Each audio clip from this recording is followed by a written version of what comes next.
Hello, अस्सलाम वालेकुम। मैं हूं आपका भाई काशिफ। उम्मीद करता हूं कि आप लोग बहुत अच्छे होंगे।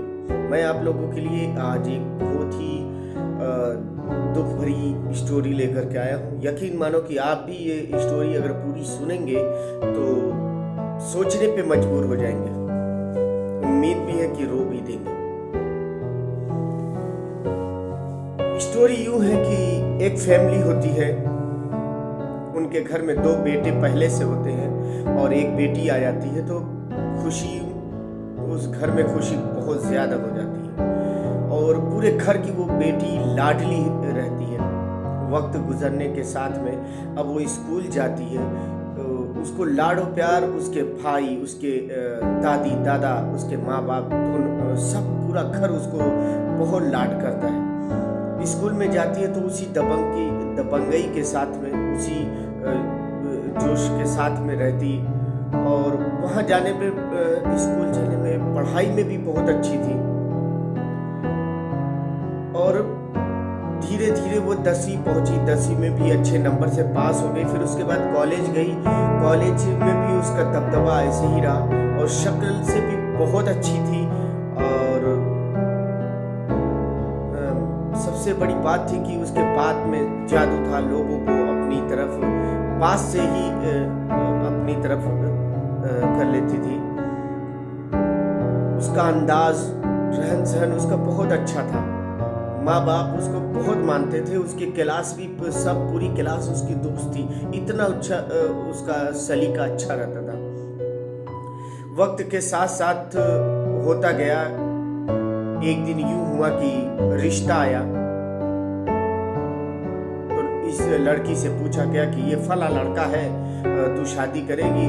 तो ये हंसते हंसते बोल दी कि हाँ, कोई बात नहीं, आप लोग मेरे लिए खराब रिश्ता तो सिलेक्ट नहीं करेंगे। वो बेचारी मान जाती है और पूरा घर उसको शादी के लिए तैयार कर ही लेता है। फिर उसके बाद शादी हो जाती है। शादी करके जाती है ससुराल में। वहाँ सास, ससुर, ननद और उसका खुद शौहर बहुत प्यार करता है। यानी पूरी फैमिली उसको बहुत प्यार करती है। उसकी जो बात में जादू था, सब लोग उसको बहुत प्यार करते हैं। जो घर में जो भी अगर फैसला लेना होता, कोई बात करनी होती, तो लोग अपने उस नई लड़की जो दुल्हन बन करके आई है, उससे बात की जाती, उससे फैसले लिए जाते। यानी उसकी इज्जत इतनी ज्यादा थी। वक्त के साथ उसको एक बेटा पैदा हुआ, बहुत खूबसूरत बच्चा पैदा हुआ। पूरे घर में खुशी की लहर दौड़ गई और जितना मान रहे थे उसके सास ससुर, उसका शौहर, उसका डबल हो गया। यानी और ज्यादा इज्जत हो गई कि बेटा पैदा हुआ। लेकिन एक दिन ऐसा उसका मन किया कि मैं के जाऊंगी। उसको अपने माँ बाप से मिलने का मन हुआ और उसके शौहर ने मना किया कि मत जा, आज मेरे पास टाइम नहीं है। ये बोली कि नहीं नहीं, जिद कर ली। जिद करने के बाद वो गई, साथ में निकले।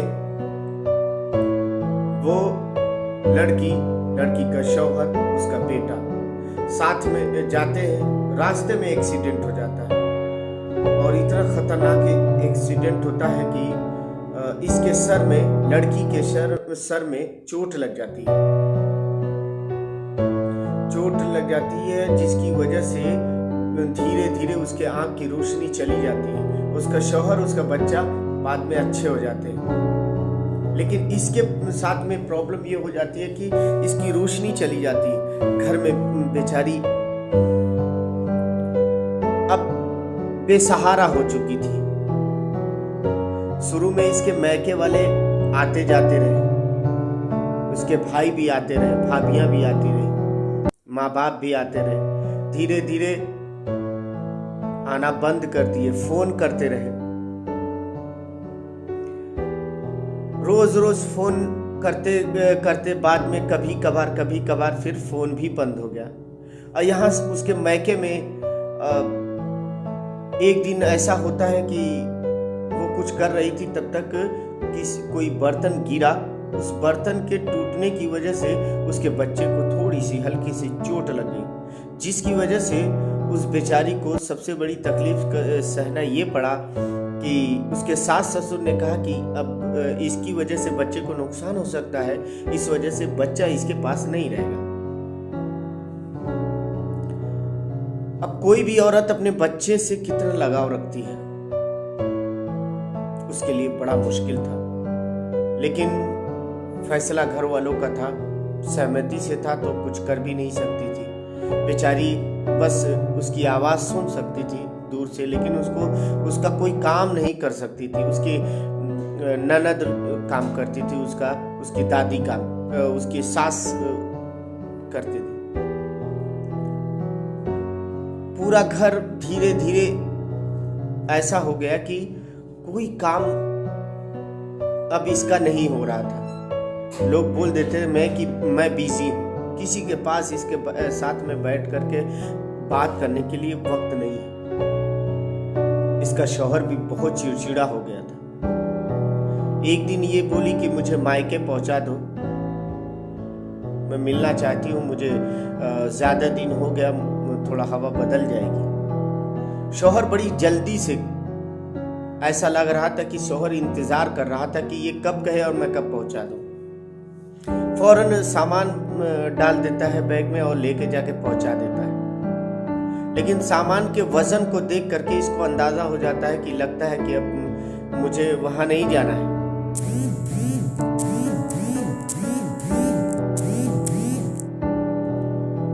लेकिन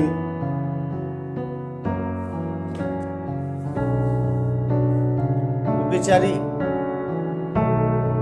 समझ जाती है और चुपचाप रहती है वहां जब शुरू में जाती है तो कुछ रोज तक उसकी बड़ी इज्जत होती है, सब लोग बहुत इज्जत देते हैं। उसके भतीजे, उसके भाई भाभियां सब लोग बहुत इज्जत देते हैं। धीरे धीरे सबको अब बोझ लगने लगती है। तकलीफ ये होती है कि वक्त गुजरते साथ साथ एक दिन एक फूलदान होता है जिसमें फूल रखते हैं, वो गिर करके टूट जाता है। वो रहता है छोटे भाई की बीवी का, अब टूट जाता है तो उसकी छोटी जो भाभी होती है वो पूरा घर आसमान पे उठा लेती है और बहुत कुछ बोलती है। तो उसके माँ बाप बेचारे, किसी की भी बेटी हो अगर अपने घर पे होती है, शौहर के पास होती है, तो सब लोग इत्मीनान समझते हैं कि वहाँ पे बहुत खुश है। लेकिन वही मायके में नहीं कोई भरोसेमंद में होता है कि मायके में खुश है, ससुराल में। ये सब लड़की के साथ में ऐसी है। तो वो बिना पूछे फोन कर देते हैं, उसके बाप फोन करते हैं कि आओ तुम अपने बीवी को लेके जाओ, ज्यादा दिन हो गया। वो इनकार तो नहीं करता, लेकिन आता है, लेके जाता है, लेकिन वहां पे सब कुछ बदला हुआ रहता है। बदला यूं होता है कि उसके लिए एक घर में एक ऊपर दूसरे माले पे एक रूम उसके लिए अलग कर दिया जाता है और उसको मना कर दिया जाता है कि तू अपने बेटे से नहीं मिलेगी। एक माँ के लिए कितनी मुश्किल बात है। कम से कम पहले उसकी आवाज सुन तो लेती थी नीचे अगर रूम रहता था, लेकिन जब ऐसी हालत में तो मुश्किल हो जाएगी। बरखैर माँ है और एडजस्ट करना भी जानती है। वो बेचारी चुपचाप उस रूम में रहने लगती है और उसके लिए एक औरत को जिम्मेदार बना दिया जाता है कि तू उसके खाने और कपड़े की सारी जिम्मेदारी देखेगी। एक औरत को काम पे लगा दिया जाता है, वो औरत उसकी देखभाल करती है।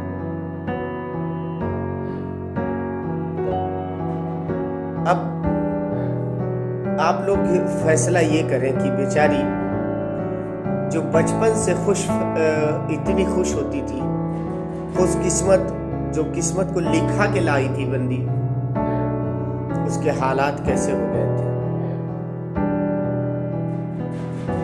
उम्मीद करता हूँ कि आपको ये स्टोरी बहुत अच्छी लगी होगी। दुनिया में न जाने कितने लोगों के साथ ऐसे ही कई वाक़ये हो जाते हैं। मजबूर का कोई नहीं होता, कमज़ोर का कोई नहीं होता, ताकतवर का हर कोई होता है। ताकतवर को दुनिया सलाम करती है। इसीलिए तंदुरुस्ती का सबसे पहले ध्यान रखो। तंदुरुस्ती अगर आपकी जाएगी तो सबसे पहले आपके करीबी छोड़ जाएंगे आपको।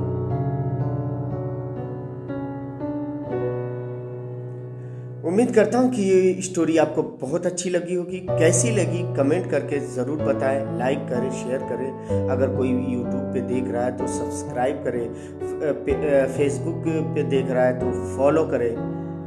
उम्मीद करता हूँ कि ये कहानी अच्छी लगी होगी। आप लोग के पास भी अगर कोई ऐसी स्टोरी है जो दुनिया को बताना चाहते हो तो मेरे कमेंट बॉक्स में ज़रूर बताएं कि मेरे पास भी स्टोरी है। मैं आपकी स्टोरी को लोगों के सामने रखूँगा। ओके, जय हिंद।